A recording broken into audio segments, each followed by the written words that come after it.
We're in either the beginning, the middle, or the end of a serious crisis.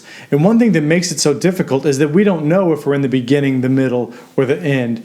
We don't even know if the things that we're doing to help are helping. But one thing that we do know is that this crisis, like every crisis, personal or global, reveals our deepest priorities.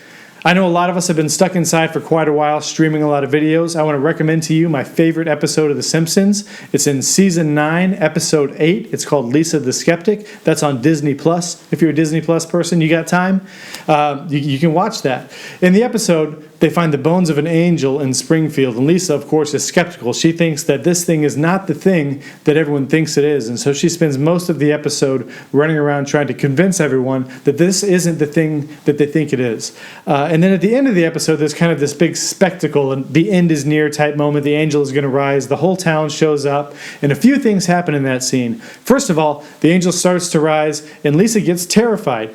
What if this is real? What if the way I understood the world to work isn't the way the world works? And when Lisa gets terrified and her faith is shaken, she reaches out and grabs her mom's hand because, of course, it's revealing her priorities. When her faith is shaken, she knows what's important is her family. And then the third thing, of course, it was a hoax. Lisa was right. But that's beside the point at this point in the story. At the end of the Gospels, the same sort of thing is going on. The disciples expected Jesus to come and bring an earthly kingdom where they would rule over the world. At the end of the Gospels, that's not what happened. Jesus is brutally murdered, and they're confused. They're in unprecedented and terrifying times. They don't know what's going to happen next. And so at the end of the book of Matthew, an angel shows up to speak to the disciples. When the angel shows up, there's a huge earthquake, and the angel says, "Do not be afraid," which is a funny thing to say because everything they're going through is absolutely terrifying.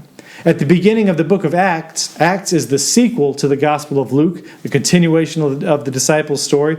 At the beginning of the book of the Acts, the disciples are just looking up to the sky, trying to find where Jesus is. Because in the middle of this crisis, when the world didn't work the way they thought it would work, times were unprecedented, and they didn't know what was going to happen next, they found their deepest priorities. They got together with each other because their community was important, and they looked around to find Jesus. The word amen means so be it. I pray that during this crisis, you can live without fear and that your deepest priorities will be revealed and strengthened. Amen.